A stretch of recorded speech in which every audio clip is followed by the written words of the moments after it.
On to the Building Code Board of Appeals meeting for 30 August 2023. My name is Jason Lady, Deputy Code Official and Manager of the Building Safety Division. I am the division's staff liaison to the Building Code Board of Appeals and will help facilitate the Zoom video portion of this meeting. We'll work alongside the chair, Sarah Jane Scott, to facilitate the meeting's proceedings. I have a few housekeeping items for today's meeting. This meeting is being recorded and broadcast on the city's YouTube channel and cable channel 25. Please remember to mute yourself during the meeting when you are not speaking. The chat function for this public meeting is disabled. All chats will go directly to me. Unless you are participating during the meeting, please turn off your video.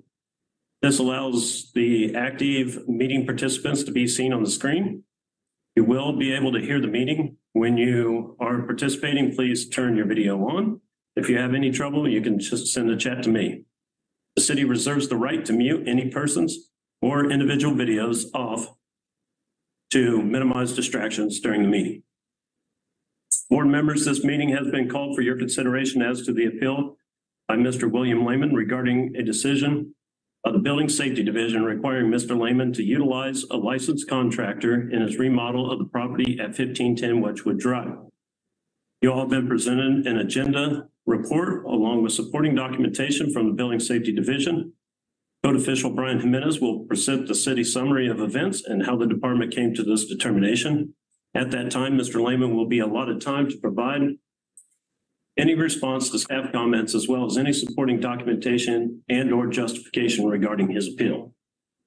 Before we get started and I turn the meeting back over to our chair, is there any board member that would have a conflict of interest in this matter? No. All right. The board must have at least 6 members to constitute a quorum, and we are over that. We have 9. We have Neil online, so we got 8. 8. Okay, we have 8. So we do constitute a quorum. As a courtesy reminder, please remember to identify yourself by name before making any comments during the meeting.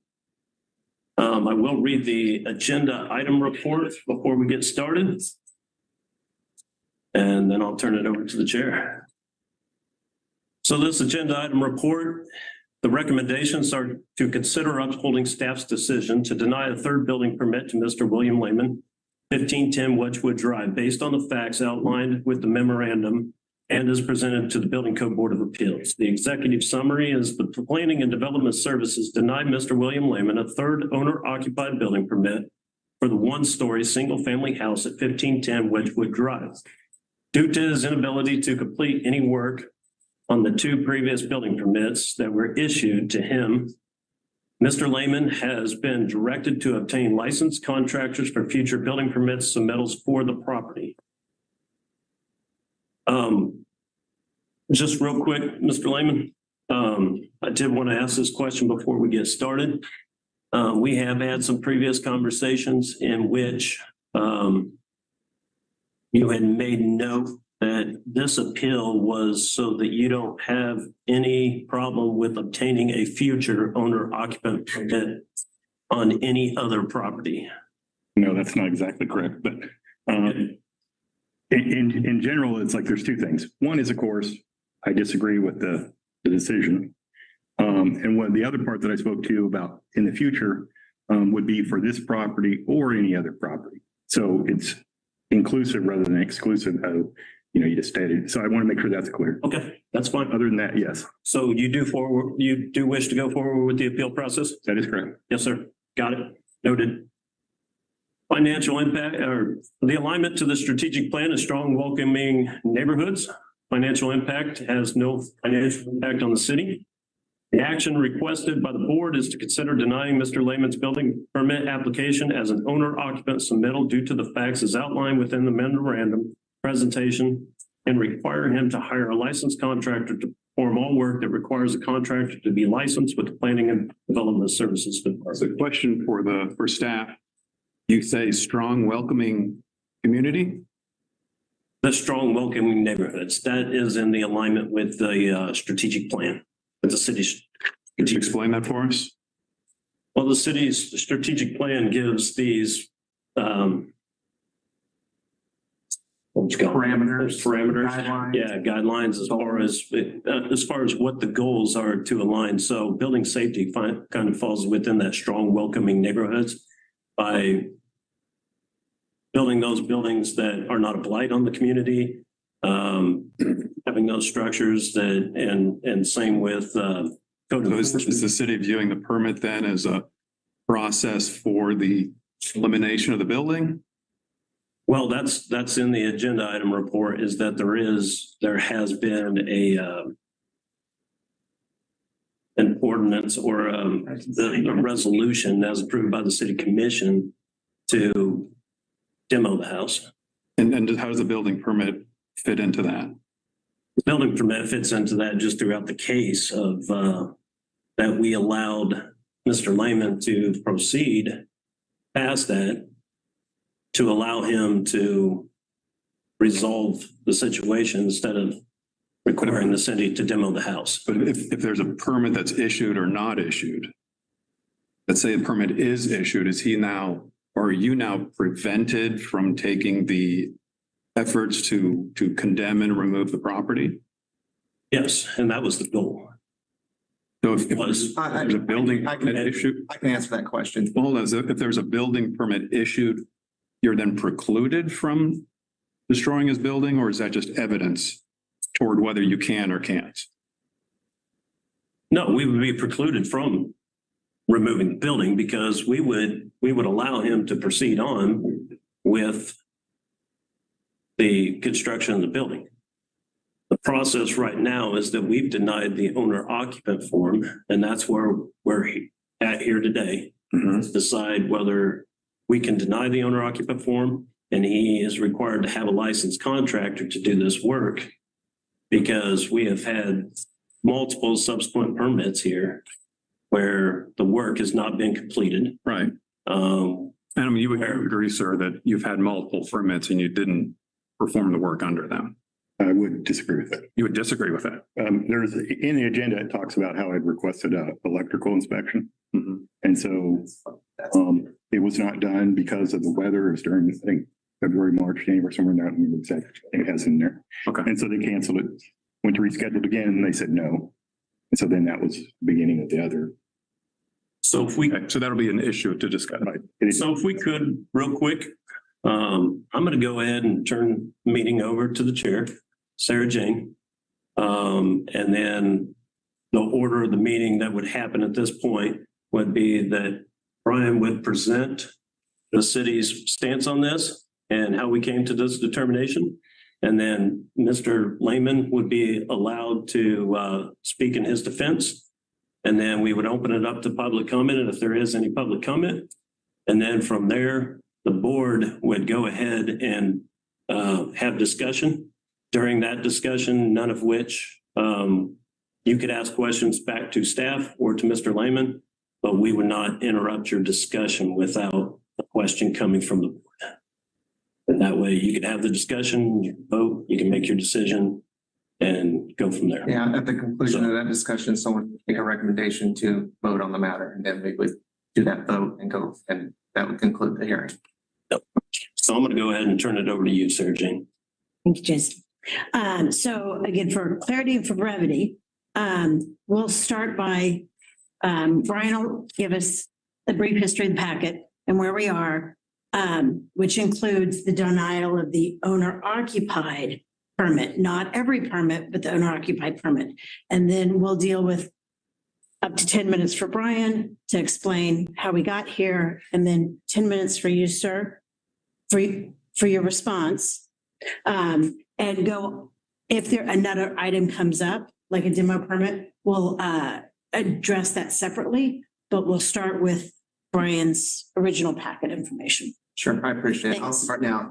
I think everyone knows who I am. I would like to take a real quick moment to introduce two additional staff that are in the room. Attorney Westcott is our code compliance supervisor. She's identified in the memorandum. And then next to her on her right is Julie Wyatt as a code compliance officer. She's identified in the memo quite a bit through the initial first part of the memo. As if you've read the memo, it's quite detailed, many dates in there. I'm not going to bore you and go through bullet point by bullet point of each date. I did highlight some important time factors. I did provide some headers in the memo that sort of break it down for you to understand the sequence of events.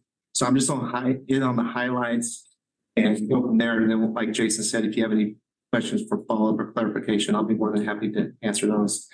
So we're talking about 1510 Wedgewood. We've had this property in our office since October the 11th, 2017, for a couple months short of 6 years. The way we got that is Julie Wyatt, who I just recognized. She began a code case for the condition of the property, and that's pretty evident. There's pictures attached that we showed that you had access to. And we also took pictures last week, the week before, that shows the current condition of the property. Julie worked with Mr. Lehman to get a building permit. And then that happened all through 2018. On April 27th, Mr. Lehman submitted his first building permit application to our department for review. There is a owner occupant form that Mr. Lehman has signed on all of his permit applications.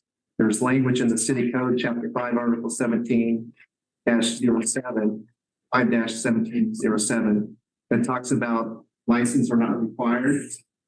And I'll read this to you real quick. A license is not required for work that's performed by the owner occupant of a property whose use is restricted to single family residence, which this is. The owner occupant shall agree to procure all the required permits, confirm all applicable codes and ordinances, request all required inspections at the proper intervals, and provide all corrections as deemed necessary. We have that owner occupant form in there most often for people that want to build a house as their own owner occupied house, vacant tract of land. That is the main reason that code language is there. Because those people are going to act as their own contractor and they're going to build a house and they're going to live in it. I believe that form says you need to live there for a 1-year duration after the completion of the permit. But in all honesty, I don't believe our office has ever verified and did a follow-up check on that. That's really hard to do. So I just want to let you know that's the code language that exempts someone from getting hired licensed contractors for an owner-occupied structure. So on May 3rd, 2018, we issued our first building permit to Mr. Lehman. On October 31st of the same year, we granted an extension with the expiration date of November 13th, 2018. During that time, there was no requested inspections for any work and for the whole duration of that building permit.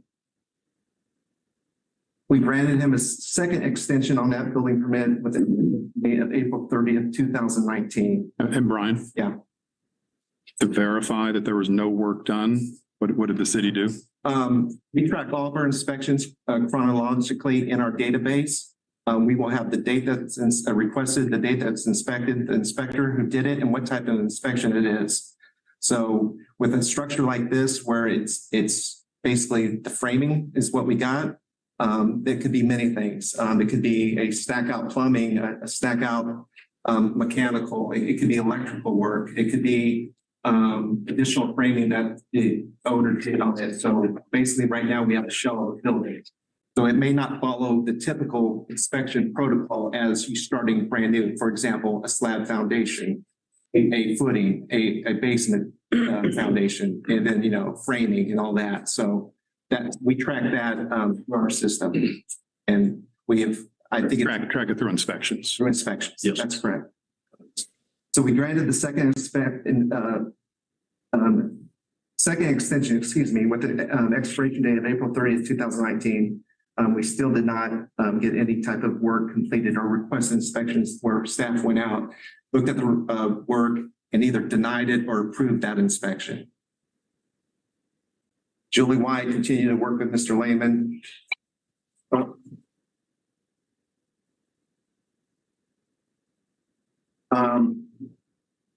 Thanks, I appreciate that. Yeah, we would shut it off. Appreciate phones. Letting mine be silenced. Everyone quietly. On November 15th, 2019, an employee that was our senior plans examiner, Adrian Jones, he retired last September, about a year ago. Mr. Lehman contacted and spoke with Mr. Jones about submitting a new building permit. As I stated earlier, the previous one expired. That led to a second building permit submittal, which was 1-19-02090. That was submitted on November 18th, 2019. That permit was never issued because we had some review comments and the applicant did not follow through. So after a period of 180 days, that permit just became expired. That permit application, we closed it out. We moved on. Occasionally that happens. Ms. White continued to work with Mr. Lehman after that period of time. I won't go through all those details. They're listed there for your review if you wish, right under the heading of submitted in subsequent events, page 6 of 45.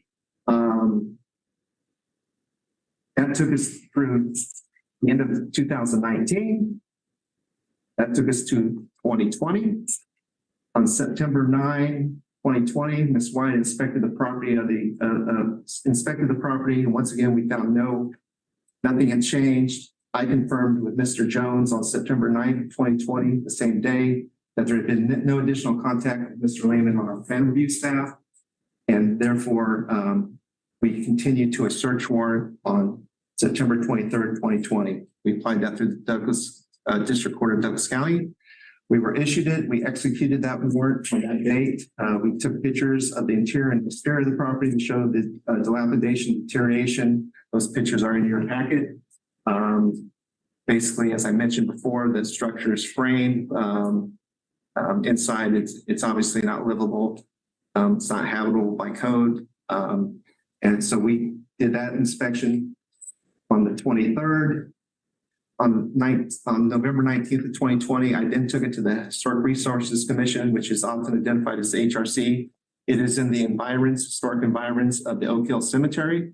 So if we were to tear it down, we would need their blessing. On November 19th, they gave our blessing and they determined unanimously that the demolition of the house, if required, would not significantly encroach on, damage, or destroy the landmark of the environs. So we did that step. We had to do that. We could not proceed if we had to go that route without their approval.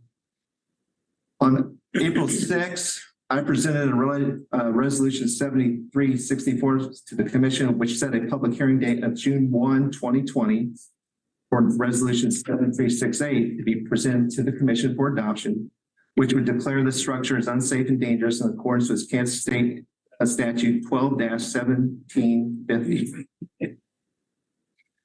On June 1st, 2021, the City Commission, on a 5-0 vote, adopted 7368 resolution, which gave Mr. Lehman until July 1, 2021, a month later, to obtain all required building permits and commence the repair of the structure. So when we took that to the commission, we didn't want to tear it down. We said, fix it, or that's the end result. We just can't let it continue to stay here in that condition. As you can imagine, the complaints. Was that voted, Berger? Was that voted on by the commission? That was voted on the commission. Or was it consent? It was on regular agenda. Okay. I presented it to the commission. Mr. Lehman was there. He made comments. The commission then had a public comment. I don't know, I can't remember off the top of my head if there was much, if any public comment. They brought it back to the commission and they did the vote. So it was on the regular agenda. So that takes us to 29 days later, on June 30th, he submitted his third building permit, 1-21-01053. That permit was issued on July 14th, and that permit expired on January 10th, 2022. Mr. Lehman had made comment to you earlier before we started my presentation, and it also made comment in his appeal letter that we erred in canceling that inspection because the permit expired on September 5th of 2022. That is correct because we gave him another extension after we told him we couldn't issue the electrical permit inspection because the permit had expired 2 months earlier. So the permit was extended to September 5th. Volume. And at that time, back there. Lee, you're up. Yeah, I don't know if I have either. Hey, you need a mute, Lee. Lee, could you mute?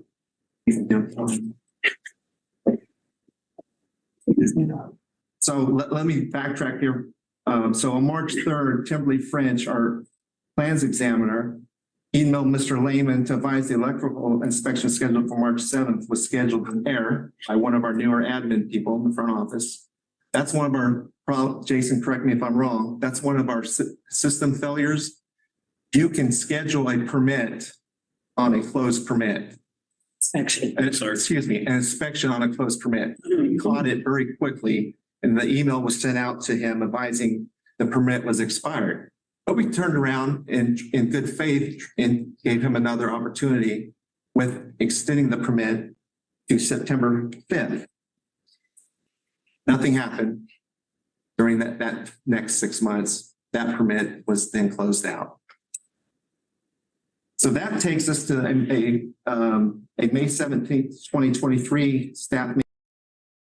I was not in attendance with that meeting. We're almost at the conclusion of my memo, other than the fourth building permit application. And I will let Jason Lady handle that, because I will let him speak because he was there in person and he can explain how that transpired earlier in early summer. So we requested a meeting on May 17, 2023 with Mr. Lehman. It was held here at PDS. Trini was present. Julie Wyatt was present, and also one of our other code enforcement officers, Stan Johnson, was present at the meeting.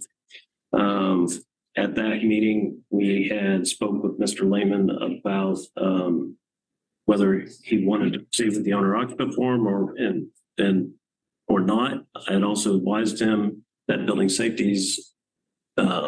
that the building safety division's decision at that point was that you have had subsequent permits and that we were going to require a contractor. During that meeting, Mr. Lehman confirmed that he would hire a contractor, and he would complete the work under the scope of the building permit with the contractor instead of the owner occupant. He had also advised during that meeting that he had had some other physical issues, that he probably wouldn't be able to complete the work himself anyway. So he kind of wanted to hire a contractor for that reason as well.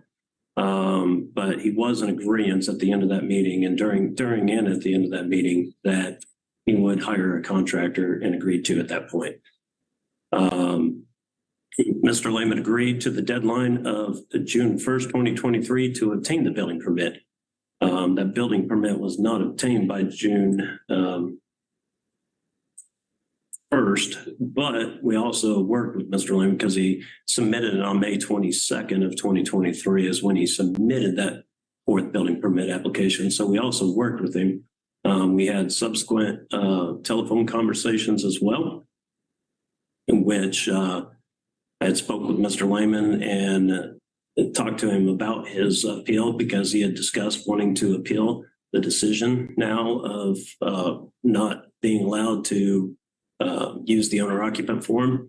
And one of his statements to me specifically was that I have to appeal this because you're not going to allow me to use the owner occupant form on a future project.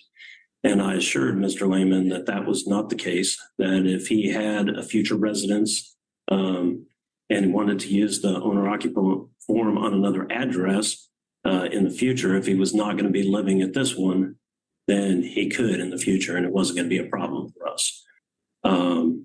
So the other thing Mr. Lehman discussed during the subsequent telephone conversation was the fact that he had kind of was still undecided whether he was going to rent the place out or whether he was going to live there. Well, in making the statement, well, I don't know if I'm going to rent the place out. Well, then if you're going to rent the place out, then you're not going to be the owner occupant. So the owner occupant form now doesn't even apply. It's not even in the conversation. It has to be a licensed contractor that performs the work on the remodel. And that leads us into the kind of the fourth building permit. Brian, do you want to take it back from there, or do you want me to finish that fourth building permit? Go ahead. Okay, just as a timeline issue, Burker. At this point in time, has the commission still conditioned or stated that they will not tear down the building if a permit is issued? Or was that just applicable to the I second? can answer that question. I've been over demolitions in the city for about 20 years now. We have always worked with owners to successfully try to rehab. I'm not questioning accommodation. The question, I mean, originally, Resolution stands for the duration of the property. They give us the guidance and leeway to make good decisions. So we can, once they sign that resolution, we can proceed with demolition if we choose. We could have proceeded with a demolition between the year gap that he contacted us. We chose not to. right. I have no ill will against Mr. Lehman. I want him to succeed. Whether a permit is issued or not, you still have the power Yes. to demolish. Yes. I mean, if a permit was issued and we're 5 months into it and not a darn thing would happen, we have the power to demolish. And the only time that a permit was a prohibition on demolishing was the one vote by the city commission. That has since expired and is no longer limiting you to what you can or can't do, right? That's correct. It's basically I guess the easiest way to look at it, that resolution to demolish stands as long as that property remains in that condition. If that makes sense. All right. I would ask real quick, since Trini was involved, do you wish to say anything additionally? I will just second what Jason said from the May 17th meeting. That meeting took place at my request to speak about this property and others. And Mr. Lehman was, as far as I was concerned, more than understanding with a June 1st deadline that he must submit or have a contractor submit a building permit application. I reiterated several times in that meeting that June 1 was the deadline, pardon me, and that we would not issue a permit to him as owner occupied based on the history. He was in full understanding of those statements and failed to meet the June 1 deadline. Who executed the search warrant? The search Brian warrant and is- Julie, Julie and I executed the search warrant and, Did you find any evidence of it being occupied? no, the pictures, no, there were some construction tools in there. There were some, if I recall, in one of the bedrooms, those are very small houses that have the same footprint all the way up and down the street. It was gutted. There was nothing in working order. The kitchen was not there. It was basically down to the studs. There were some wall coverings. But no, there was no evidence that that anyone could live there legally Or had been living there? what's that? Or had been living? No, there was no evidence that suggests anyone, there was no bed, no clothing. The bathroom was completely not usable. Okay. It was pretty much just, there was a bathtub there, but you could tell that it had not been used in quite some time. there's, We can more than welcome to pass. I've read the packet. Yeah, there's no, I had no concern that someone was living there. So on May 22nd, 2023, Mr. Lehman submitted his fourth building permit application again. Once again, he listed himself as the owner occupant after our conversation back in May, where Mr. Lehman agreed to that he would not perform himself and that he would hire contractors.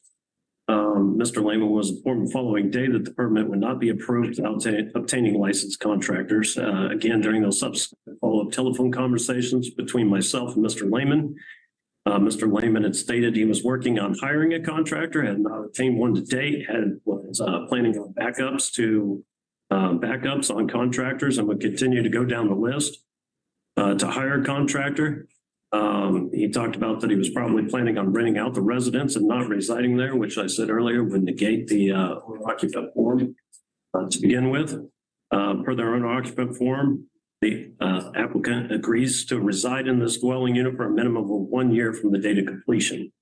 On June 7th, 2023, Mr. Lehman left a voicemail attached to the agenda on Ms. Westcott's phone, advising he was appealing the decision, but was only because he did not want the denial to affect future properties. On anything moving forward. He was advised he would still hire or he advised that he was still going to hire licensed contractors to complete the work on this property. We do have that voicemail up on the screen right now, and if anybody would like to listen to that voicemail, we can proceed with that. Otherwise, we will not, if no one does. Anybody like to listen to that voicemail? Yes. Okay.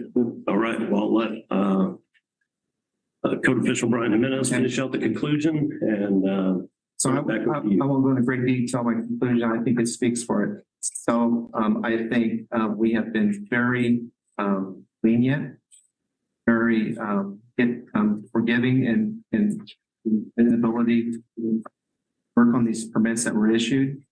I think the chronology simply, it easily identifies we've spent a great deal of time and resources and effort trying to get this property rehabbed. Every extension was met with no work done. We had no other options to close permits. In May of this year, we finally came to a conclusion as a group. This wasn't my own decision. I defer to my staff quite often to get their expertise and advice. We saw no way we could continue forward with issuing a third building permit as an owner occupant when we had no belief that one, Mr. Lehman was going to do the work in a timely manner, as that section 5-1707 says, and based on the previous history and facts as described in the memo. So I'll end with that, other than we are ready to proceed with the demolition of said ordinance, or excuse me, resolution. It's incorrect on the memo. I apologize for that. It's resolution 7368. So what we're here today for is we're asking the board to uphold our decision not to issue Mr. Lehman a third owner-occupied building permit. Is it the city's position that it was denied because he's not an owner occupant, or because he has a history of not following through something I would else? say it's a collective of everything, not following through, and we have no, as the 5-1707 says, all required inspections at proper intervals. We haven't had one inspection scheduled and either denied or approved since the first building permit was issued. Zero. So if there was any work that was done, that was completed, that needs inspection, we weren't advised of it. So Other than the electoral permit that was scheduled in error. if he applies on a different property that he's occupying, why wouldn't you deny him there based on the same history? That's a great point. So that's also kind of the secondary issue of the appeal. Yeah, let me answer that real quick. If he applies for a different permit and this property is still in progress, you can't be owner occupied at two locations. So something's wrong with one of those properties. Well, I'm assuming this gets demoed, just playing out the tape. He lives someplace else and he makes an application at that other location. Jason informed him that we would not hold this property against him. I respect Jason's decision on that. I don't have an objection to that. Once again, it shows us willing to work with him. I think for owner occupants, we would accommodate every effort for them to have the ability to perform that owner occupied work. And if they show the inability to, then we have the right to, pull that back as the city and as the building safety department. So where in the Muni code does it say that you have the discretion to deny? So it says in the owner occupant form itself, it says that is my understanding that we may be required to obtain the services of a licensed contractor to complete the job in the event the inspector determines that there is a lack of ability to follow the code. When you talk about the lack of ability to follow the code, that includes the city code, which specifically says that you're going to have these inspections at regular intervals. If you're unable to, if you got a standing resolution on the house that could be demoed, and you keep applying for these permits, and we keep approving this owner occupant form, and you show the inability to even get inspections done, and we keep having to return and resubmit for building permits, then that's showing the inability to complete the work. In my mind, because you're not meeting city code of what the city code requires.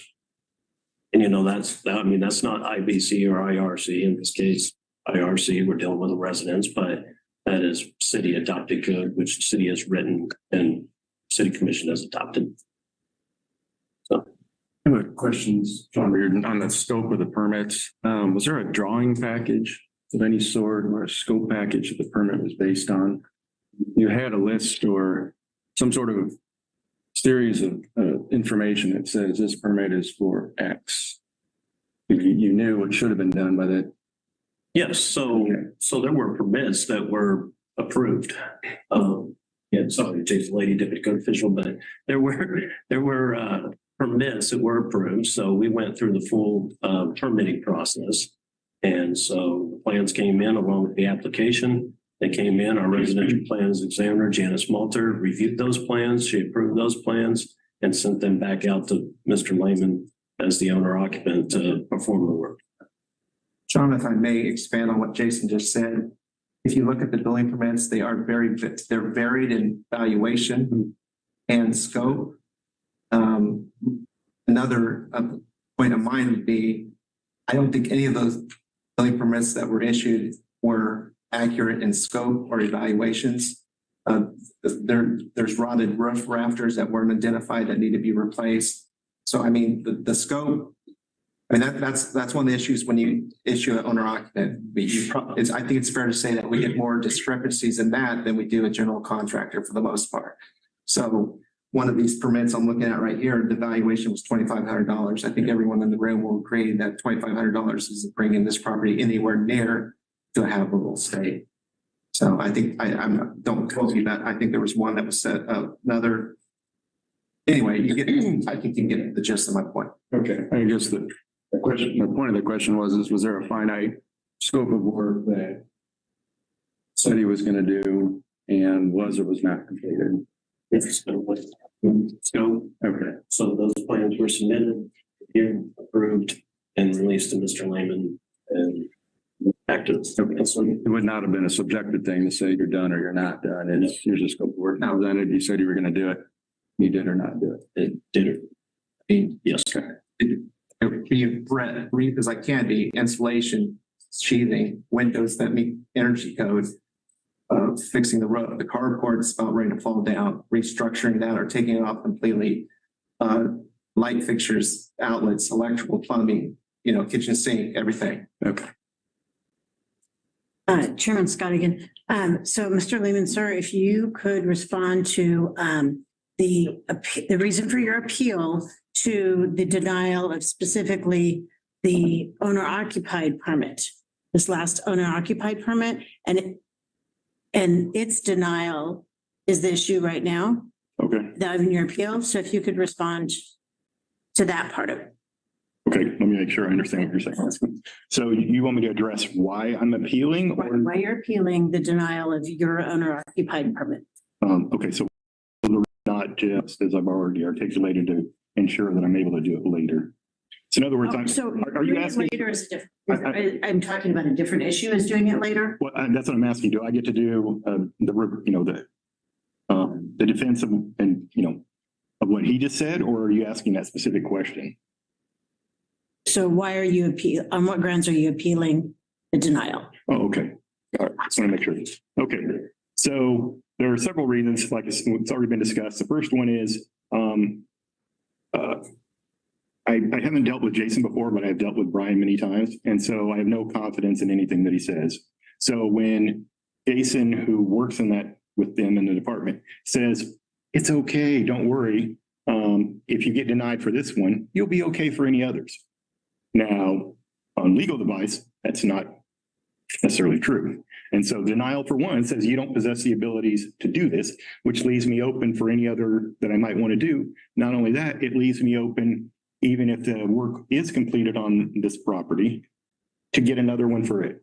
And so that is always open. It's nice that he says that. I will note that it has never been played. And as he said, I told him it's not written down. So, a contract is only as good as the paper that's written on. Okay. So the other one is, that's one of the concerns. That's a primary concern. The other is, in my appeal, I talked about several things. There's one is that I do have a question. It wasn't addressed, although it was mentioned. How many permits were there? And so you've heard today, you've heard 4, you've heard 3, and you've heard 2. And so, for example, one item that comes up is where it says that out of the goodness of our heart on March 9th, 2022, we extended the permit so that he could get the electrical inspection from, can't remember her name, but Ms. French, Timber. And so, but you also notice that's not in here. Why isn't that not in here? And so mine would be and I just check my emails again, check the spam. I have other emails from her. I have no emails, never received a letter or anything that it was being extended. And so because that email doesn't exist, it's not here. I don't believe it does exist. It wasn't until I wrote the appeal and I noted that I had until September that it comes up. And that seems to be a recurring theme, just like I said, how many permits are listed. In the original letter, it said that it was permits for 1-18, 00753, 119, 2090, and 121, 01053. And now it's not. Now, when we hear Brian talking, now it's only 2 permits. Oh, yeah, we forgot. We didn't really. And so that's the kind of. Pardon me, but go ahead. I don't follow. What's the relevance of that? The relevance is that when he's saying the reason we're not going to give him another permit is because he's had multiple permits. He had 4 permits to do it. Well, maybe it was. Now, when he was speaking earlier, he said 3. And then as he's going through, then you remember, oh, yeah, okay. Then it's 2. So at this point, the argument appears to be is he got 2 permits. And so he shouldn't get a 3rd one. And mine is, I got 2 permits, one of them, which was during COVID, which is an adventure in itself when you find out, trying to find somebody to do something, whether it's a contract labor to help you out with sheathing, materials, et cetera. The second part is, and I'm not expecting any sympathy or anything like that, but also my wife passed away in February of 2020. So that kind of shifted my priorities of dealing with her and her illness versus the permit. And so, but later in the year, I did do stuff as they acknowledged that I requested the inspections. And so, that's, that was the first point. Let's see what's the other one here.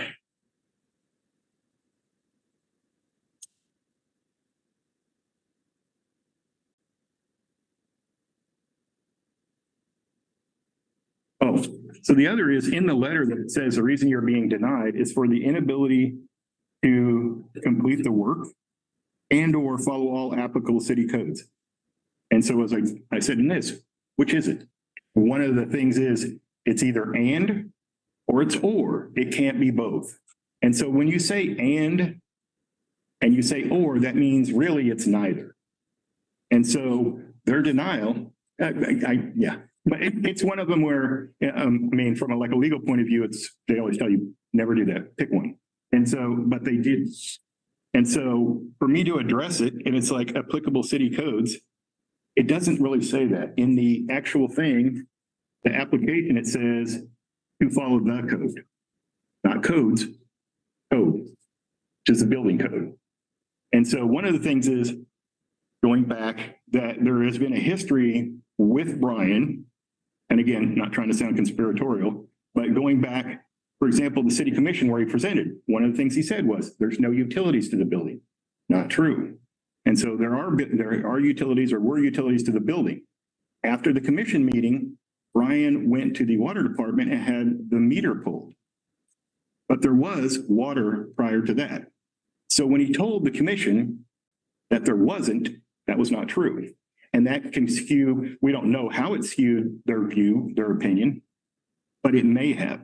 And that's the kind of thing that I've been dealing with as I work through these things. It's just that constant sort of, I would say like bicycle or spoke in the bicycle, stick in the spoke bicycle sort of thing is once I get a run, then I got something else. Or where, again, he calls and complains about vehicles parked on the street legally, but I still have to deal with that. And it's just a constant drag while I'm trying to deal with other things. And so, like I said, in this, I address that. It's like, is it 4? Is it 3? Is it 2? The other is that is also mentioned in here. It says there was no work done. That's not true by his own comments. In his own comments, he says, when you go in, the kitchen's gone. Things have been demoed. There are, and in other words, things were being done. Work was being done. So when he says that there was no work being done, that's not necessarily true.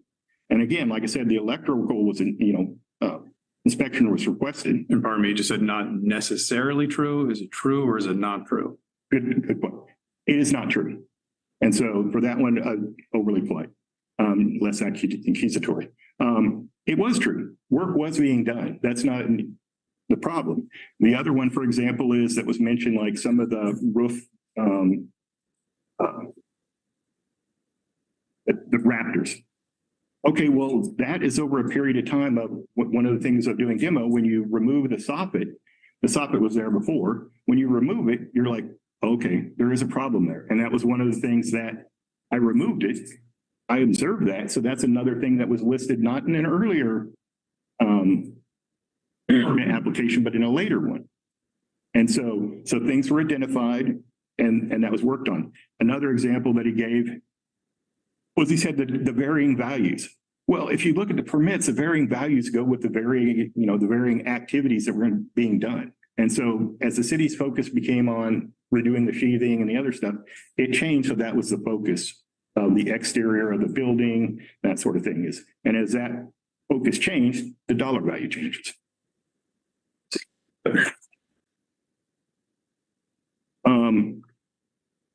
In one of the, someone had asked about the scope of work and the drawings, and on one of the permits, or two of the permits, that was included. I'm not sure why it's not included with the packet. So maybe for clarity on that, if you could go to the where you're talking about 2 and 4 or 3 and the scope. Your first permit, the very first permit, your scope was in 2017, as is, here's what I need for demo, here's what I need for framing, I have broken fast. Correct? Yeah, partially in the sense of not the bathroom. So your first one value was? The first value was $2,500. And again, that was a period of time ago. We all know the prices have gone up. So that permit was good for 6 months and then it's been. That is correct. And did you do the $2,500 worth of work? No, I did not do the $2,500 worth of work. It was demoing it. One of the things is I do not have as much experience as, people who've been in the town for like 50 years. The houses that are over there south of the cemetery, majority of them like on Lindenwood, Wedgewood, Cadet, are like mail order homes kind of thing, what they call them, where you could order them. There's a lot of things that are not standard. The studs are not the regular 2x4 studs. So that means anytime you're going to replace them, you have to saw them down and do that, or order them, either one, however you want to do it. The insulation, the way it's done, all of it is completely different from normal stick-built homes that I have a lot of, relatively speaking to me, a lot of experience. So that was another thing that caused the time to stretch out. Each time you would kind of like lift up the board, there would be something else different underneath it. And so that made it take longer. You have to do the research on it. How does that work? There was another issue where, and I did work through with one of the city inspectors, the front wall, when I got the property to the south of the door, was not attached at the bottom. The rebar, or, the bolts, whatever you want to call it, were gone. And so when I went to go and fix that, it was one of them where the slab is not thick enough for what was called for by code. And so I did call one of the inspectors, talk to him, and he's like, just figure out how big the slab is, and then put in do the calculation so you get the same clamping force, but you're going to have more of them. And if it's too many, then that's going to be a problem. Come back and talk to me. Okay. So were you able to do that work on the first? Yes. So that whole was redone. That wall is reattached. One of them that I was talking to him also, and his suggestion was, don't get too wrapped up in the recreating the studs. He said, because you're going to reattach the wall, you can just replace them. For that wall, just go to 2x4s. So did you get a framing inspection for this? No, I did not. And so that, Offer one? no, because originally, on that, I thought I was just repairing the damage on that wall that was flapping loose.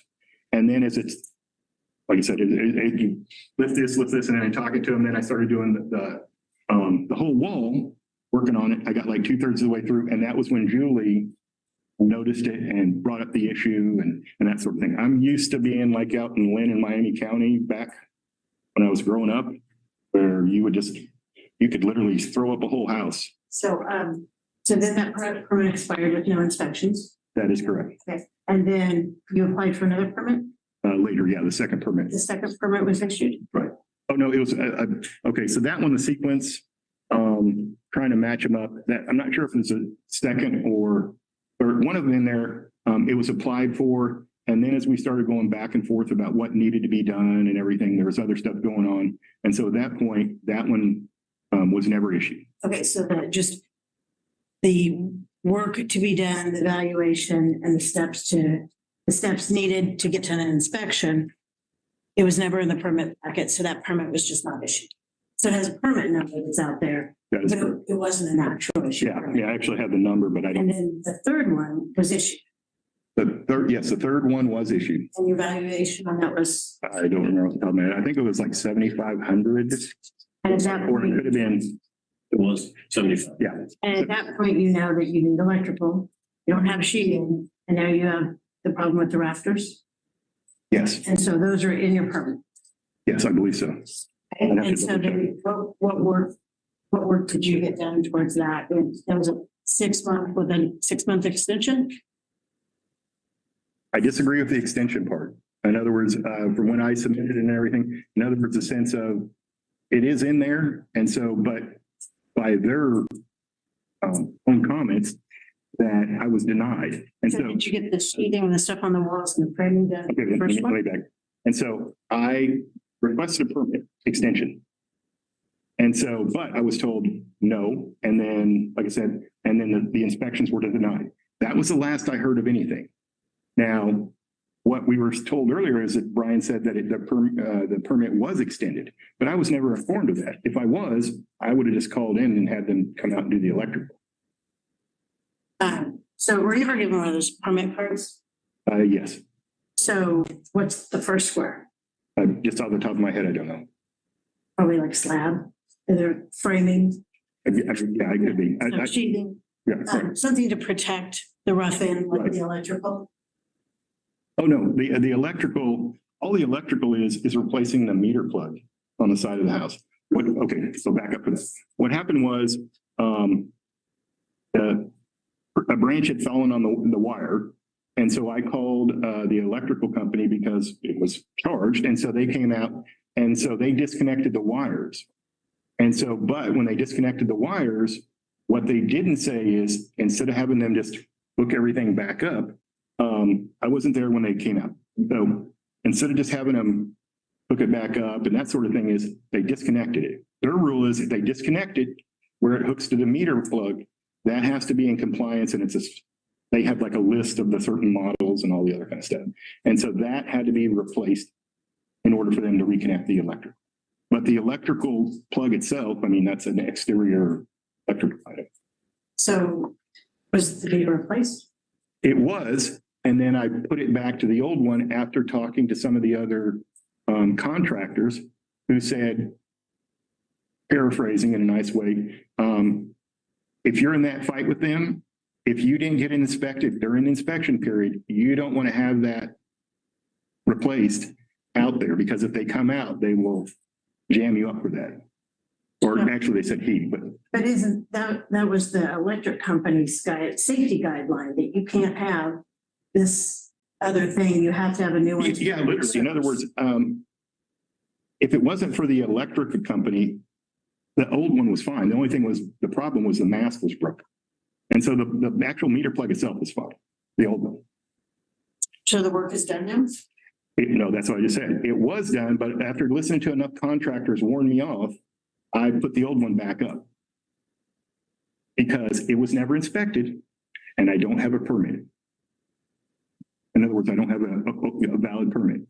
And so their thing is, Oh, you removed it after the March 2022.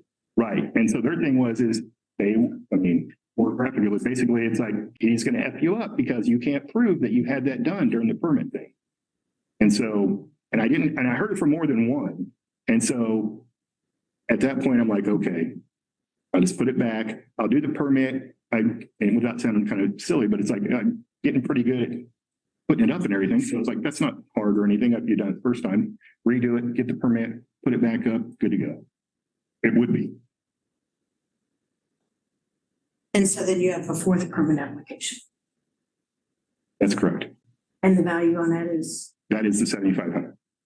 that's still 7,500. Yeah, that's the one that I thought you were talking about just before was the final one. And so your estimate to get your electrical and your framing, your sheathing, your rotted roof rafters, to bring that up to a safe, welcoming neighborhood, following code is $7,500. Right. And so, okay, so again, when I first did that amount, that was before the prices of COVID and everything kind of kicked up. I did include a listing of all the items and the prices and parts at like Home Depot, Menards, various sort of things that was included. It's not in here, but that number was a real number. In other words, when they looked at it at the time, because I don't remember who it was, somebody asked a question about one of the items that was in the spreadsheet, and I told them and everything, and they said, okay, look it up and double check and all that kind of stuff. So in the moment that it was submitted, that number was accurate for what needed to be done to resheathe the building, insulate it, because some of it I already have, the sheathing. I have a good chunk of sheathing already at the site. The insulation is either in there or in another property sitting, waiting to go. And so the electrical, all of the electrical, obviously, since I replaced it, that's already been purchased. And so, I mean, all of that, those prices are all locked in for that stuff. And So that took us through if anyone else has any questions, please try it. But that took us through the four permit applications, whether approved or not. Right. That took us through the four. And now the appeal is that you think you can do this project, and as an owner occupied without a contractor, and the city staff and office is saying that based on over these four applications and approved permits, that no significant work has been done. right. And that's more or less their argument is that, and that's what, like I said, I disagree, is there's no work has been done. And then mine is work has been done and inspections were requested. And inspection. 2. Electric. Right. And that's mine. And so that doesn't comport with what it says in application for owner occupant. And so, and with the actual, the IRC residential code. And it's like, could it have been faster? Yes. But there's not a penalty in the code or the ordinances. There's not a speed penalty. And so demo work was done, which, I mean, like I said, It kind of is a speed penalty because your permit isn't good. well, no, but I'm just saying it's not. You have 6 months, you have an extension Right. of 6 But I'm just saying is, like, for example, each of the tasks that were, to be done, like, for example, resheathing it. That part was done. The sheathing that was on it, I mean, that's their argument is that it needs to be put back on and everything. So that part was done. You took it off? Yeah. Yeah. I have a question, Board Member White, just as a question for you. So if I heard this correctly, did you have a licensed electrician put up your new service or your pole and your whip for the power company to connect to? Was that done by a licensed electrician? No, I did have electricians come out and give me quotes, and I could, look it up. I could literally look up their names, or 2 of them. They came out and they said, okay, this is how much it is. I'm not going to be able to get to this forever.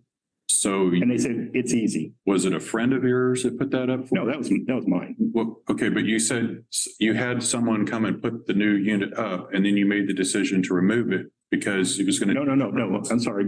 I don't think I said I had someone. I am the one. Did. Okay, then I apologize. That was incorrect. Okay. That was me, because my understanding was that owner occupant, that you were supposed to do the work. I since then found out that either you can do the work or you can sub it out. licensed contractors. Right.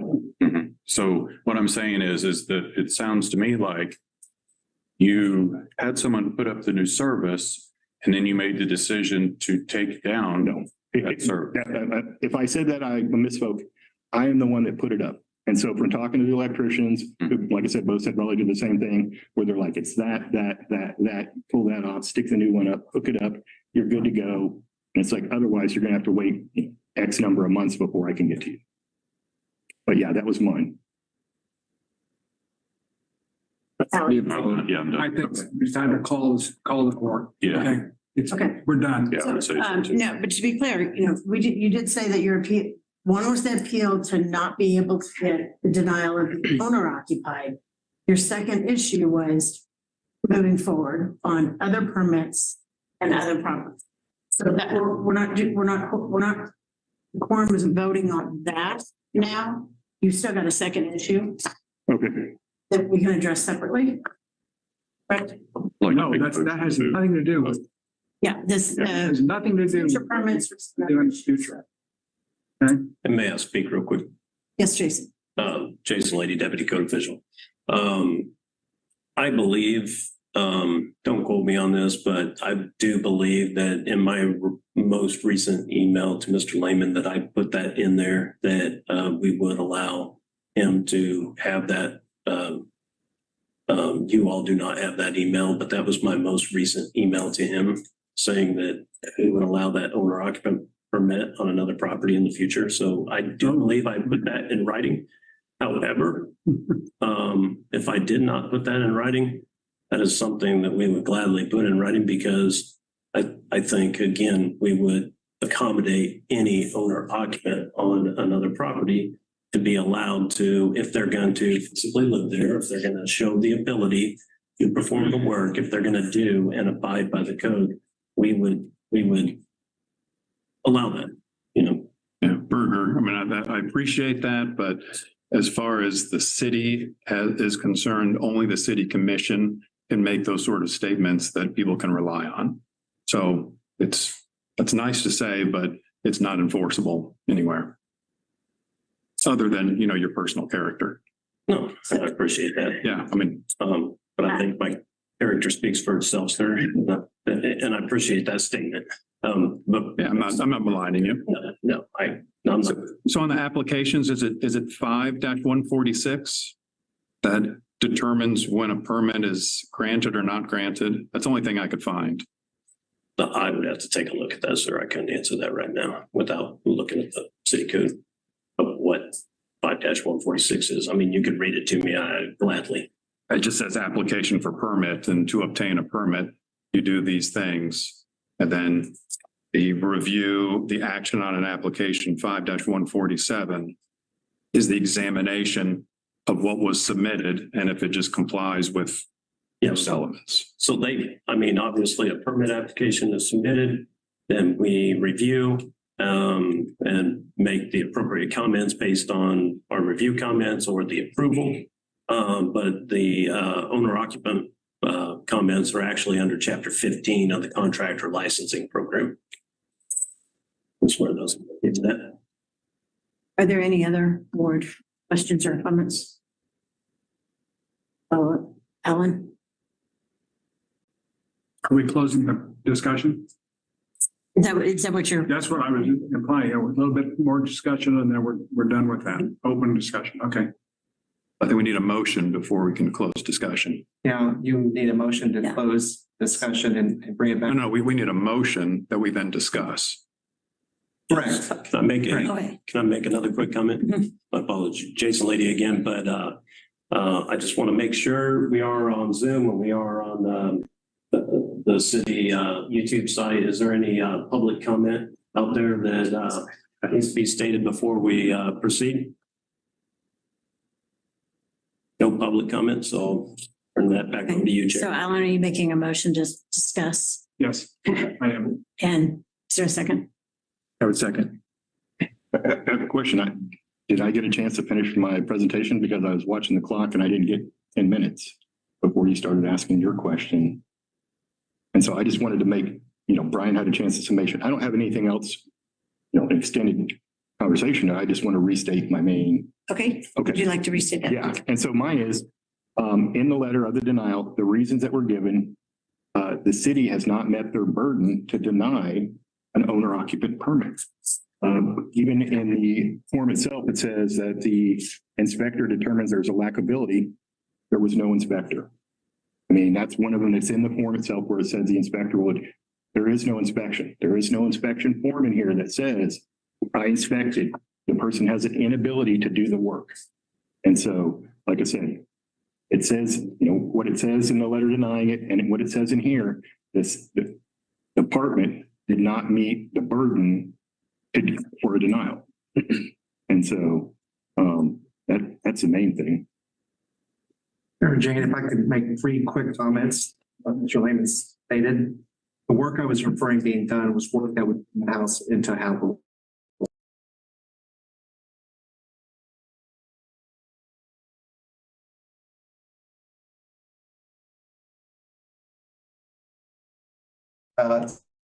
It's an absolute untruth that I finance water meter. That's not true. My car department meter is when we are proceeding. Never with this. It's not and thirdly, that was September 2020 documents. It shows when that permit expired. You had that in your pamphlet, so that is absolutely correct that we did extend that permit. And when he scheduled that inspection for the electrical, it was 2 months past expired of January 10th of 2022. I just wanted to clarify those 3 comments. Okay. And so we have a motion and we have a second, or so we can move towards, we can move to Discuss. or discuss. What was the motion for, though? The motion was to move forward. Public. Well, and we made sure we didn't have a public. Thank you. So now we're on board discussion. Now it's just board discussion. I want to start. Yeah, I think looking at 2 permit groups, trying to read it again. The scope of work changes. The first one is replace windows, replace sheathing, siding insulation, replace door. I understand that there's a level of expertise that you were surprised by the difficulty of the work. So let that sit for a second. And then the third permits look like it was the meter mast, reseed the walls, kitchen sink and bathtub replacement, potentially like for like, same about cabinetry or anything. Remove, replace switches and outlets throughout. So I guess 2 questions. There is a difference in scope. The first one, you're doing windows, sheathing and siding. May that be very obvious and you can see from the outside if it's completed or not. And I guess this is an obvious question. Was that completed? Or is there any attempt where there was siding that was beginning to be attached or anything like that? So that's the first question. Was any of this work that should be clearly visible? Was it done? And then was there a learning curve when the difficulty of the type of house at some point after the 3rd try to realize that this is more difficult than my level of competence in construction and let's get someone professional? Or did you learn, was there sort of continuing education to learn how to work on this house before issuing or applying for the 4th permit? That's / questions.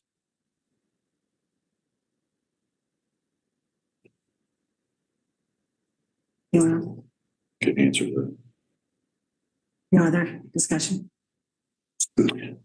Oh, sorry. Do you have something? So if there is no further discussion, Just a matter of process. Doesn't sound like there's, whether a permit is granted or not granted on this property, that has any impact at all on the city being able to demolish the property. That's a separate matter, unrelated to this in every respect. Right. Yes. So we, in fact, probably have a 3rd issue. Well, that's not our issue. That's the city commission. So that's, Yeah, it's not involved in this case. It's a 3rd separate issue, not involved with us. Correct. And so I looked in, section 15, I didn't see anything in there for building permits. As far as application, it's licensing for contractors, not owners. And for the application, I'm still stuck on 5-146 that appears to really take away any discretion that the city has for the issuance of a building permit if you simply use the form and describe your work and pay a fee.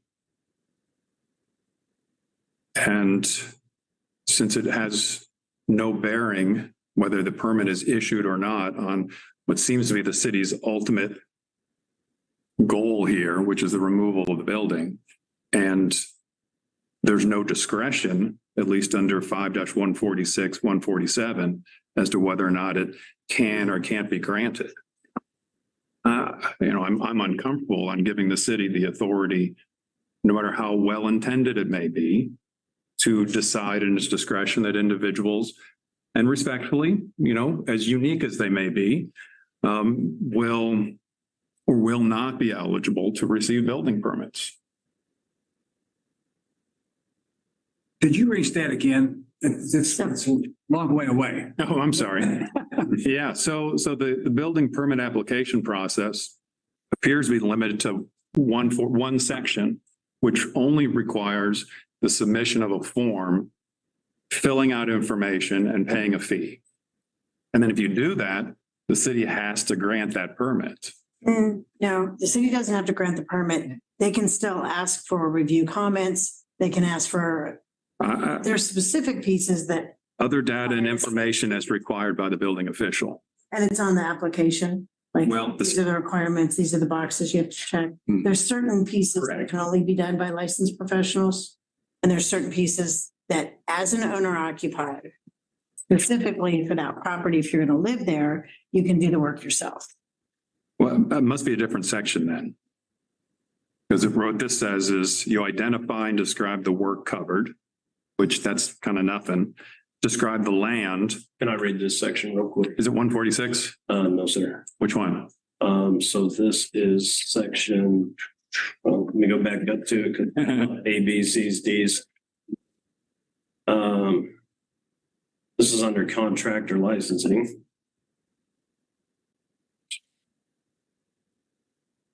This is under 5-109 in the city code. It says the license is not required for work that is performed by an owner occupant of a property whose use is restricted to a single family residence. The owner occupant shall agree to procure all the required permits, conform to all applicable codes and ordinances, requested all required inspections at the proper intervals, and provide all the corrections as deemed necessary. And so when we talk about all the inspections at the proper intervals, all of these permits expired with no work conducted, with no inspections conducted. There is a process in the code that allows for a permit to be open for 180 days. Once you have an inspection, the permit is automatically forward 180 days. So if I request an inspection today, I'm at day 179 right now, let's say, and I request an inspection today.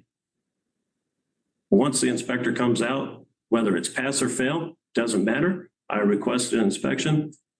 The permit is automatically extended another 180 days. So now I've had a whole year. At no point during this process did we have the proper interval of inspections conducted. All of these permits expired without any type of notification. Us reaching out to them, Ms. Wyatt reaching out to him and saying, hey, your permit's about ready to expire. Silence. Right. I don't think anyone's doubting any of that. I'm sure. So, I mean, Doubting that. the goal, I mean, we've had a million success stories on, I say a million, I'm exaggerating because there's not a million homes there in Lawrence, but, we've had a million success stories on owner occupied homes in Lawrence. We've had success stories on individuals that, yes, 100% They didn't know 100% of how to do So things on a structure. So our inspectors go out and they perform these conferences with owner occupants and say, hey, this may be the way to do it. Hey, you may need to consult an architect. Hey, you may need to consult an engineer, because this is the discussions we have with owner occupants to make sure that all the applicable standards and ordinances are met. So, I mean, wholeheartedly, it's not that the permit application is incorrect, it's that he's not a proper applicant. he's not a proper applicant in the form that he showed an inability to perform the work as required by code and not getting the inspections at the proper intervals and never perform this work. And now we have this blighted house in this community at 1510 Wedgewood. And so we denied that owner occupant form and said, yes, our goal is not to tear down the house. You can have a licensed contractor come in and do this work, and we will issue the permit. You get a licensed contractor, we'll issue the permit. Licensed contractor comes in, does the remodel. All the inspections passed, approved. It's good. We issue a certificate of occupancy on the house in the end, and the house stands where it stands today. But without those inspections, without the licensed contractor, that's where we stand today. And which section was it? It's on, it's kind of hard to read on the phone. My apologies. But it's on page 5-109. Yeah, because, so we're just voting on to hold the appeal or to hold the denial of the owner occupied permit application. That there can still be another permit issued to a licensed contractor, but the owner occupied, kind of the specialty permit, the side permit for if you own and live there, because no one's lived there. And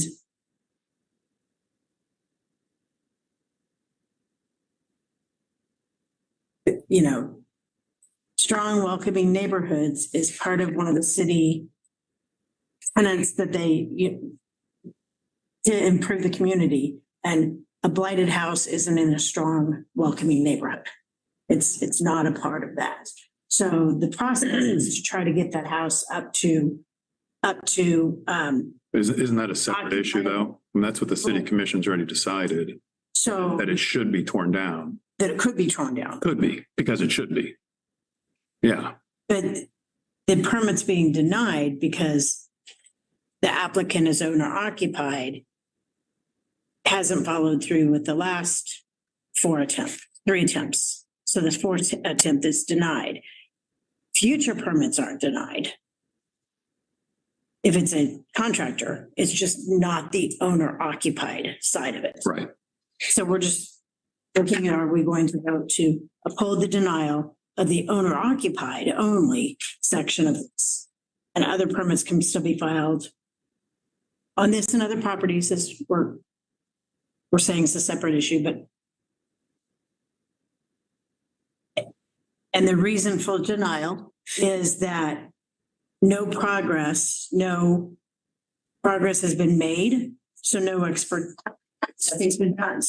expertise has been shown that the owner occupied can bring this building along and up to code. No progress has been shown in almost 6 years. So do they have the skills to do it? And are they able to follow through by code? But if there's no inspections and no work done in 6 years over three permit applications, then I think that's where we're voting that's the reason for denial. And do we uphold or not that reason for denial, the denial of the permit? I just have to make one comment because I've heard numerous times that the city's ultimate goal is to demolish the house. That is clearly not our ultimate goal. We have the signed resolution to do so. And We have continued to work with Mr. Lehman for 2 years to rehab this house. So that is not our ultimate goal, and I want that to be known. I know silly question. You spent 6 years working on this property. Yes, sir, we have. Just shy. Okay, just shy. He hasn't been able to get a building permit. He hasn't been able to do any work. Well, he's gotten building permits, but he hasn't. Yes, he's right. He's gotten building permits, but he hasn't gotten any work. Has any of you been out there to see what this is? Okay. I don't know if you're giving me you're smoking gun with us, or you're smoking gun, or if you really just don't know what's going on, because if you can't build a little 800 square foot house and get it remodeled in 6 years, you shouldn't be doing this. And I don't think it's our priority to aid and abet you anymore in pulling up these permits. You should get a license permit, and there should be a time frame on it where if it doesn't get done, then the demolition takes place.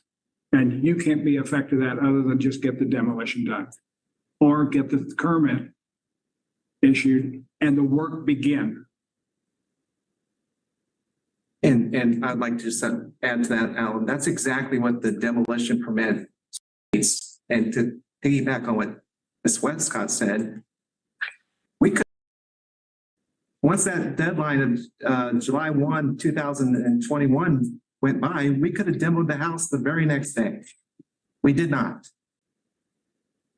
And quite honestly, I'm going to say this because it needs to be said. Mr. Lehman doesn't like me. At every chance he gets, he tries to discredit my reputation. I'm ethical. I'm honorable. Anything he says about me is untruthful, 100%. I've done this job for over 20 years. I've never, ever been accused of being unethical except for one person. So I think that's important to know. I've been above reproach with this man. We have dealt with him for almost 6 years. And we make this discretionary calls, and you ultimately decide if we made the right call or not. That's why we're here today. We believe these applications are basically frivolous and submittal because nothing's been done. If you choose to believe that that's not correct, we will respect that decision. Well, why is there not a third alternative, though? Namely, you still have the power to call it a goal or not a goal, but we have a resolution that's in place by the city commission that says you can take this building down. And whether or not there's a building permit issued or not, you still have that power. Well, good We question. don't want to exercise that power Time, because Mr. Jimenez. Hold on. of, Hold on. Mr. Lehman has told us all summer, and we ought to play the voicemail if this is where this might go. Because he told us in voicemails and phone conversations, he agreed with our decision. He was hiring a contractor. He was getting backups for backups. That's clear. If we need to play the voicemail to hear it straight from him, we can do that. Can I speak? Okay, so let me bring this down in a second. So the reason the board hears these is to remove the emotion. Right. So we're not faulting anyone's character or faulting anybody's intentions. We're simply looking at the facts, and has this moved forward enough to be reasonably or has it significant to bring this house inhabitable? Have those conditions been met by somebody who's qualified to do it? Or has it not been met? And so they're not following the code, so the denial can stay. So if you can't do the work, follow the code, and by inspection, prove you follow the code to finish your building permit out multiple times, then is the denial, are we saying, yes, the denial should stay, or no, the denial shouldn't, because there is reason that an owner occupied permit should be issued? Or is that enough reason that an owner occupied permit should be denied? Well, I mean, purely clerically, it has to be granted unless we're saying that he's not a qualified applicant because it's not a situation where a license is not required. So a license would be required here because he's failed to show the history of success and compliance. Correct. So the building application permit is actually proper and has to be issued if he's a proper applicant. But the city is saying he's not a proper applicant because a license is required because he doesn't qualify as an individual for whom a license is not required. So we've got a lot of double negatives in there. Yeah. So it's confusing. So you have to live there and you have to show that you can do the work. Or that it's kind of intended as your domicile. I mean, I think it gets a little awkward because you can do your own general contracting from dirt. So you can be an owner occupied in that regard. But it's been 6 years, sir, and it's hard to intend to live there when you've obviously not been living there. So that's the second qualification on whether he's applicable as a proper applicant. So again, I come back to on the question of denying a building permit based off the application. That's not a discretionary function by the city. That's a ministerial act if you qualify for the proper categories. And we're now articulating that he's not a qualified applicant or may be would not be a qualified applicant because it's not owner occupied due to the passage of time. And that the city believes him also not to be a proper applicant because he's not a qualified, non-licensed individual. Which tailors to his very point, though, that he'll never be a qualified, non-licensed individual because of prior history and the reason for the appeal. At that address. I think it's tied to him. That's the weird thing. Yeah. I know what you're saying, but as far as kind of what the record would show. Make a motion. Yes. Well, hold on. Denied. Okay. Denied. Monty, I appreciate that, but still having discussion. Means that he cannot get another one of those building permits On this property. on this property.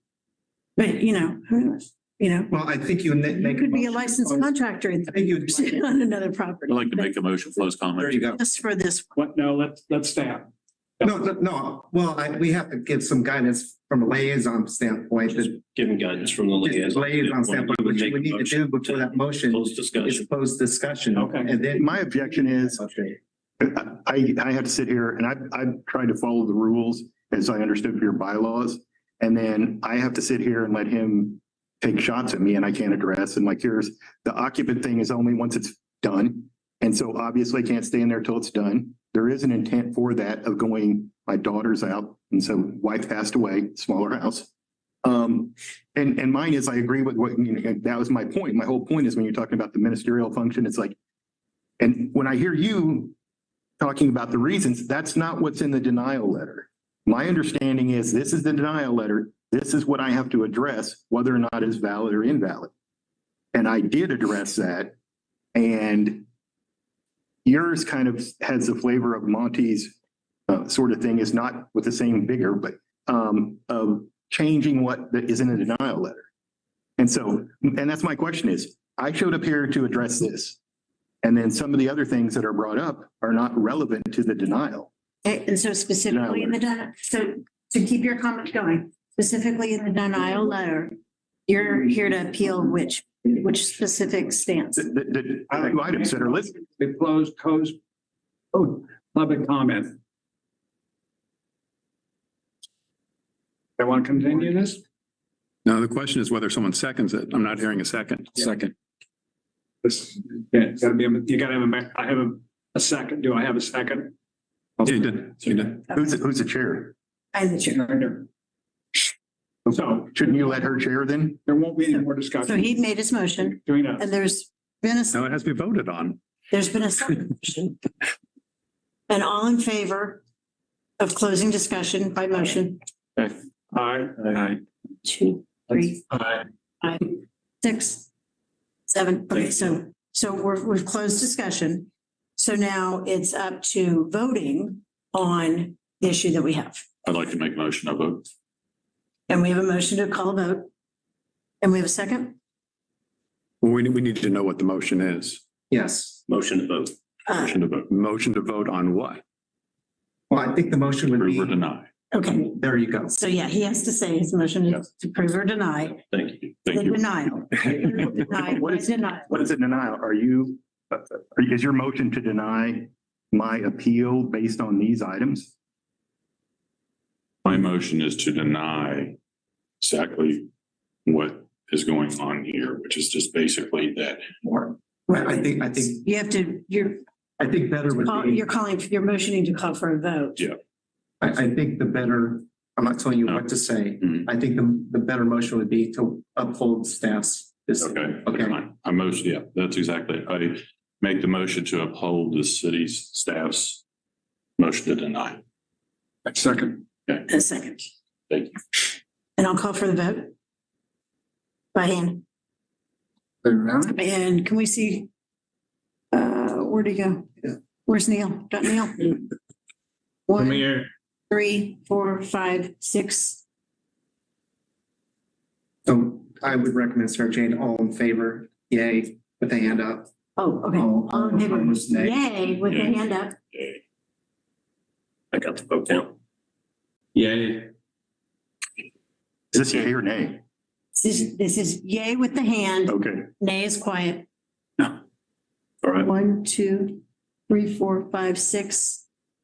All nay with the hand, yay is quiet. Nay. 1.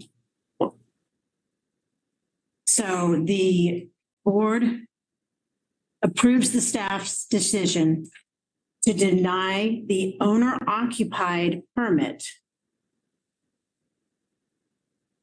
Only the owner occupied permit. There's no other issues with this. We voted to uphold the denial of this specific permit. And I know we don't do this often. I mean, the better kind of procedure to it, it actually is his appeal.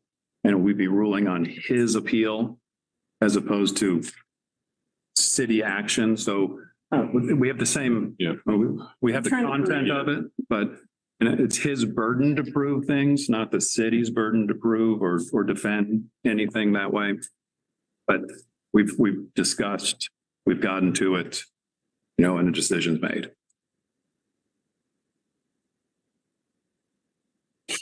I understood there was just one issue on appeal though. So, There's just one agenda item, so. yeah, one agenda item. Yeah. I will say as we walk you through this, because this is, a process, you had some other concerns that weren't specifically the appeal, but concerns that you would be able to get a different permit down the line. And again, people's expertise changes. The address that you may apply for later changes. And this ruling in itself is on this one application and for this one property. And for this one moment in time. Yes, and for this one moment in time. Yeah, so it's not, and that's what I'm saying. I get that, not necessarily from being reassured, but from just understanding how legally it works. That's what it is for that moment. And again, I could apply, could be denied, and it becomes it's already a legal issue, but it becomes a legal issue. And so I get that. I understand it. And I think, just as a comment, But thank you. not as any authority, they're just encouraging you to use a licensed contractor, John. I have a license, there is a license, it's like Ball Construction. He's working on it and everything. It's one of those sort of things. And again, Jason has been helpful in that. He had called and talked to him and everything. I need to check back with him again because he was going to get back to me. But, and there is an irony in here, not counting that like I said, I tore my quad in January. And so I was getting ready to make a run at it. And that was why, especially when I was talking to Jason, it's like, yeah, I can't, if you tear your quad, you're not going to be able to resheathe the house. And so I was agreeable to it. And I'm almost to the point, almost, and I understand that. And by almost, I mean, probably 6 months away. And so in other words, I'm not ready to go out and do it. I'm still working with him. So that's not a problem. But as I said, and as he pointed out, there's a possibility to I know. deny me in the future across any other properties. So I'm good All right. with that. Appreciate your So- attendance. Thank you. Thank you, sir. So do we have any other agenda items? We would briefly, we can adjourn here on this item and let Mr. Lehman leave. We want to touch base with you on one quick item that we're going to bring to your attention that has nothing to do with the appeals, but it Okay. will have to do with code adoption in the future. So we. And I'll take 10 minutes max of your time, and we're past the 5 o'clock hour, then Okay, we'll head. so is there a motion to adjourn? No, well, No, recess, like a recess or something. no, we can just continue on. Oh, yeah. You can stay, you can leave. It's. Well, Fine, yeah. Yeah, he can leave. This is within the board. But it's a public meeting. Well, yeah, you can stay. Yeah, sure. There's a bias that it was- Absolutely right. So Thank thank you for reminding me. you. One thing that we want to talk about, I don't, there is what's that board's name that got together, board committee? There's a board that has been constructed by city staff to look at consolidating boards. Oh, right. One of the boards is our board with it's Board of Zoning Appeals and the Sign Code Board. How many are they talking about? Well, let me tell There you. was like 7 and I was, Well, there's boards across the whole city, but the 3 we're talking about is the Board of Zoning Appeals, BZA. That's also the Sign Code Board. They just adjourn and then take the sign code, then this board. We're opposed to it. If you remember, we used to have individualized boards with mechanical, electrical, plumbing, and so forth, and fire code. And we think condensing that board into 3 boards into one is problematic from the technical standpoint that this board provides.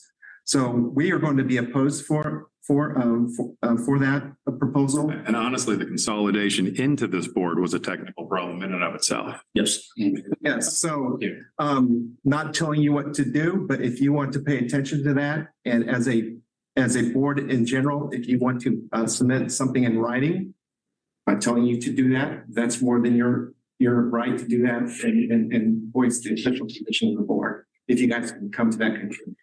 I just one thing about we had not heard about it. Yeah. It started with like HRC, it was like HRC, and a whole bunch of stuff. So just in our preliminary discussion with staff, the consideration was after today's meeting to maybe probably have some type of follow-up meeting with you all to go over the consolidation and see where the consolidation is leading with the city, because we haven't got any firm answer right now of whether it's going forward or not. But do we want to wait till that firm answer comes? Because when that firm answer comes, it may be a little too late to have a meeting to write some opposition to it, so. Sooner's better. So I don't know if we want to put it up with some emails and maybe meet next month or I also would some strongly discussion. suggest that we have another meeting in 2023 in the next few months, because what we do a lot of the code review for if we're going to adopt the 2024 code. Yeah. Yeah, I mean, that's coming up quickly. As we all know, because it's the 3-year cycle, we haven't really looked a lot at the 2021 that we kind of skip to look ahead at the 2024, but there's changes from 18 to 21 to 24, and there's significant changes. So there's some that we haven't seen, and then there will be more in 2024. So I suggest we start looking. Where are these people coming from? What is this community? Is this us? That's So- coming off about this or what? This is the direction of someone above Jason and I to look at, the first charge was to look at, do we need all these boards? Some boards may go away in their entirety, not this board or not BZA. I mean, these boards are here for a very good reason. And then second question is, can we condense what we have that needs to stay? And that's where, it's just not this board this board doesn't have a target on its back. This board is just one of, they're all being looked at, Alan. I don't think it's a good idea at all. So we will voice our opinion appropriately in the right channels. But I just wanted you guys to be aware of it. If you weren't, there's been some articles in LJ World, so you can check it there. But if you guys want to, take it further within yourselves about, having an official position, we can obviously do a couple things. You can submit something in writing, or you can convey that to us in an email. Then we can use that, position as well. And then, Jason, are you the one that sets up the meetings, or is it Brian? Either or, but Jason can do it. Yeah.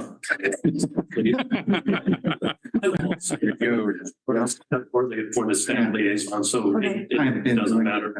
I'm sure Brian would. So- Could we put a, Excellent. scheduling request out like 30, 60 days? To start looking at the new codes coming forward. I mean, they're already printing 23. So let me ask you this, afternoons work best for everyone? I do that because it's the end of the day and you can get work done. Yep. And then is it good to throw out several days as options? And then what I do is I start looking at, for a quorum of this, I'm looking at who can attend, and I pick the day that most people can get here. Okay, and if we need to give more than 2 days, it's a little bit more tracking for us. I'm like, who can go here and here? But if that's working, we'll continue to do that. Based on attendance, that seems to work. Yeah. Along with the supplemental materials you could include, with the new codes coming up, is if you have links to electronic links we can use. I mean, I know like. The code itself. Yeah, especially you would probably like to look at some of them, but the rest of us, I have my own printed books. I do. everything else. That's exactly it. It's like digging through. Briefly before, just like Sarah Jane mentioned, we're up against the 8 ball, so to speak, because we as a city chose not to do the 2021 codes. We were traditionally progressive. We did every 3 years, and the county just went from like 2006 to 2018, I think, or something. So that decision was made. Now we're going to have to play a catch up because we'll have to see the major changes from 18 to 21, see if those all carry over to 24, and then see what the major changes or see the changes of 24 are. So I'm confident we can do it, but we need to jump on that. And you've already started looking at materials, right? Yes, I've already started looking at materials. I think last time we spoke, I was looking into whether there was anything from the ICC that would show the changes from 18 to 21 to Significant. I think a lot of it goes by trade, but then if there's still the IRC and IBC. What they've done in the past does not seem to be something they're continuing. Okay. So I'll continue to look into that though. Yeah. And If we had some reading materials beforehand, it would be. No, definitely. So how quick do you want to do that next meeting? Could we schedule that out the next 30 to 60 days? So we're looking somewhere Late September, early Okay. October. All right, we can do that. we'll get you 2 or 3 dates that we think are good. We'll do a 3 o'clock to maybe a 2-hour increment. Yeah, because we don't want to be like on the week that Jason's not here and he's on vacation because Yeah. there's a lot of input Yeah. from looking these over. If there's a Yeah. code cycle coming up, I may take a lot of. 30 to 60 days. I don't know how much vacation you have left. That's all we have. Historically, then, you just go through and just identify the change, or do you also, You're getting all this? identify, Oh. I don't know if he does. You also identify the cost impact on construction with those changes. I think you Sure, I mean, that's something we've taken into consideration in past, especially with the home builders. Right. I mean, you got to. Well, I mean, as far as affordable housing goes, it's always a shame that every code update adds another $5,000 to every house. There'll be public discussions on those where people come in and say, or like the Lawrence Home Builders comes in and says, you're increasing what our builders say, the square foot increase, you're increasing it by 75 cents a square foot Yeah. if you require this. And so they come in with questions and comments like that. Just to your question too, all those are public forum meetings. So we put the notice out there. We put the notice out there to the Home Builders Association. We put the notice out there to the contract. It's out on the website. probably is frequents those meetings, especially when it comes to the IRC, so the Home Builders Association. It would be nice for the memos that mention fiscal impact to also include the fiscal impact to the community. Yeah, that'd be a welcome change. Well, Hey, Brian, Neil, did you have? something? Brian, Jason, we still quite a ways out from the 2024 IRC even being written. I attended a significant changes part 2 of the 2021 IRC, I mean, the 2024. 2024. And they anticipate it being published sometime in the spring. Yes, there will be some time before it's actually, but you know, I mean, typically on these things too, Neil, I mean, we probably, if we're starting and if books aren't even coming out, publications aren't even coming out till springtime. I haven't specifically looked on the calendar, so I won't be on it, but you know, I mean, historically, we've adopted within a year and a couple of months. So July of 2025. So, I mean, it would give us some time to look over the codes and take a realistic view at them. Make sure we're meeting the needs of the community, make sure we're meeting the needs of the strategic plan and, you know, bringing all that together into one piece. So your plan is to get the significant changes to the For the last 8 years, I've paid them money. significant changes to the 2020. Yeah, Yes. put my tongue on it's more important. Sit through the codes and see what we've done for the last 3 years. Yeah, so Neil, were you on a different board when it was, before it was all one, when it was builders, mechanical, when there were the different boards, were you there? Yeah, I was on we did the 2009 and the 2012 code.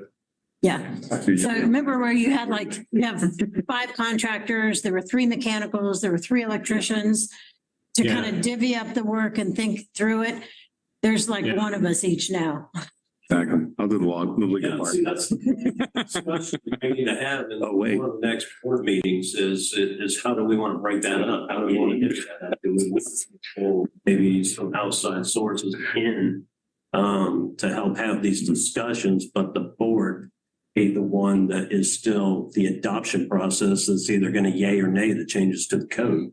And that's not saying you still can't pull some outside sources in from your specific trades, you know, to help take a look at these. I mean, because there's always great ideas out there from the contractors and architects, good engineers. Yeah, You know? and our building staff will do as much as they can as well. So, I would say these codes are a lot more mature now than they were then. And so the changes are more subtle.